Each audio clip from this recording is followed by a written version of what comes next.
यहाँ पे इस वीडियो के अंदर हम टॉप 5 फंड्स के बारे में बात करेंगे, स्मॉल कैप कैटेगरी की, मिड कैप कैटेगरी की, लार्ज कैप कैटेगरी की, जहां पे 2023 के अंदर में लोगों ने सबसे ज्यादा भरोसा दिखाया है, सबसे ज्यादा पैसे डाले हैं इन म्यूचुअल फंड स्कीम्स के अंदर में। और इन एक जो कॉमन चीज है, दो एमसीज ऐसी है, दो म्यूचुअल फंड कंपनी ऐसी है जिनके लार्ज कैप में भी, मिड कैप में भी और स्मॉल कैप में भी, तीनों में सबसे ज्यादा पैसा डाला गया है। वीडियो पॉज करो, कमेंट करके गेस करने की कोशिश करो। कोई वीडियो आगे बढ़ा के नहीं देखेगा, अभी पॉज करके कमेंट में गेस करो किन दो एमसीज का हो सकता है। आगे तो मैं बता ही रहा हूं। चलो तो सबसे पहले बात करते हैं लार्ज कैप फंड्स की।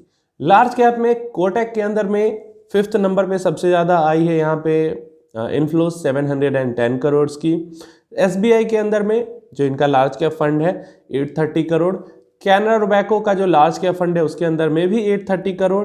देन आईसीआईसीआई सेकंड नंबर पे है, सीधा 3-4 गुना 2720 करोड़, 2720 करोड़ आईसीआईसीआई के लार्ज कैप फंड में गया है। एक नंबर पे सबसे ज्यादा जो इन्फ्लो लार्ज कैप फंड के अंदर गया है वो गया है निपॉन के फंड के अंदर में, जहां पे 3070 करोड़ का इन्फ्लो गया है। 3000 करोड़ से ज्यादा निपॉन इंडिया के लार्ज कैप फंड में लोगों ने पैसा डाला है। ये तो लार्ज कैप फंड का हो गया। अब हम बात करते हैं मिड कैप फंड्स की। तो मिड कैप फंड की अगर बात करते हैं तो 5th नंबर पे हमारे पास आता है क्वांट, जहां पे 1950 करोड़ का इन्फ्लो गया है। 4th नंबर पे हमारे पास निपॉन आ जाता है, वहां पे 2630 करोड़ का इन्फ्लो गया है।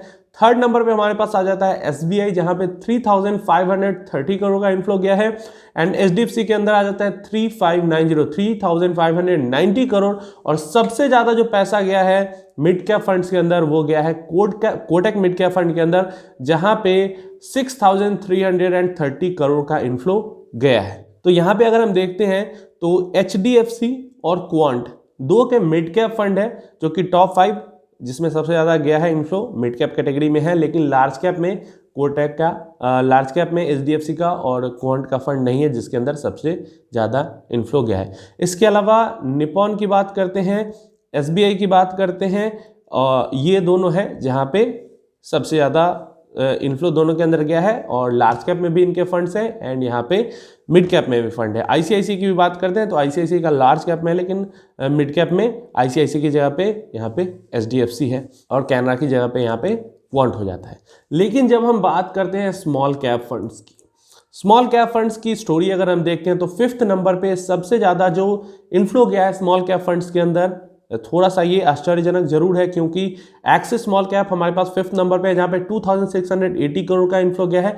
आश्चर्यजनक इसलिए कह रहा हूं क्योंकि फंड खराब है इसलिए नहीं, क्योंकि लोगों का परसेप्शन एक्सिस की तरफ बदल चुका था। मेजॉरिटी में जो खासकर मेरे जो व्यूअर्स है, क्योंकि कमेंट बॉक्स में जो मेरे व्यूअर्स कमेंट करते हैं मैं तो वही पढ़ता हूं, तो वहां पे एक्सिस को लेकर निगेटिविटी काफी ज्यादा थी। वैसे में इतना ज्यादा इन्फ्लो आना अच्छी बात है, बुरी बात नहीं है, लेकिन ये चीज थोड़ी सी चौंकाने वाली जरूर थी। इसके बाद 4th नंबर पे हमारे पास आ जाता है एसबीआई, यहाँ पे 3780 करोड़ हो जाता है। तो एसबीआई का जो तीनों फंड है, एसबीआई का मिड कैप, एसबीआई का लार्ज कैप और एसबीआई का स्मॉल कैप, तीनों एसबीआई के जो फंड्स हैं वो टॉप 5 में है जिनके अंदर सबसे ज्यादा इन्फ्लो गया है। परफॉर्मेंस वाइज अगर बात करें तो परफॉर्मेंस भी इनकी खराब नहीं है, अच्छी है। और दूसरा इनका जो नेटवर्क है, बैंकिंग का नेटवर्क और एएमसी का नेटवर्क, वो तो है ही, तो बढ़िया है। इसके अलावा तीसरे नंबर पर हमारे पास एचडीएफसी का स्मॉल कैप फंड आ जाता है जहां पे 4640 करोड़ का इन्फ्लो गया है। इसके बाद हमारे पास निपॉन स्मॉल कैप फंड जिसके अंदर 6560 करोड़ का इन्फ्लो गया है। अगेन निपॉन एएमसी का भी small cap fund, mid cap fund and large cap fund, तीनों ही फंड के अंदर सबसे ज्यादा इन्फ्लो गया है और टॉप 5 में ये तीनों ही फंड है, तीनों अपनी अपनी कैटेगरी में। एक नंबर पे सबसे ज्यादा क्वांट स्मॉल कैप फंड के अंदर पैसा डाला गया है एक साल के दौरान में लगभग 7000 करोड़, क्योंकि 6960 करोड़ हो जाता है तो लगभग 7000 करोड़ हो ही गया।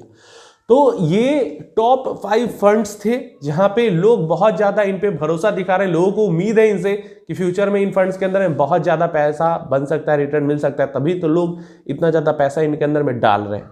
वैसे इन फंड्स के बारे में आपकी राय क्या है, कौन कौन से फंड आपके पोर्टफोलियो में है या नहीं है, नीचे कमेंट में जरूर बताना। और निपॉन और एसबीआई 2 एमसी हो गई, तीनों कैटेगरी में टॉप 5 में है इनके फंड्स, और ये पूरे इनके डिटेल्स हो गए। इसका मतलब ये नहीं कि इसके अलावा जो फंड्स है वो खराब है। फंड्स लगभग फंड्स ठीक ठाक ही रहते हैं, एक्सपेक्टेशन इससे ऊपर रिटर्न दे ही देते हैं, लेकिन इनके अंदर में ज्यादा पैसा डाला गया, इन पे थोड़ा लोग ज्यादा भरोसा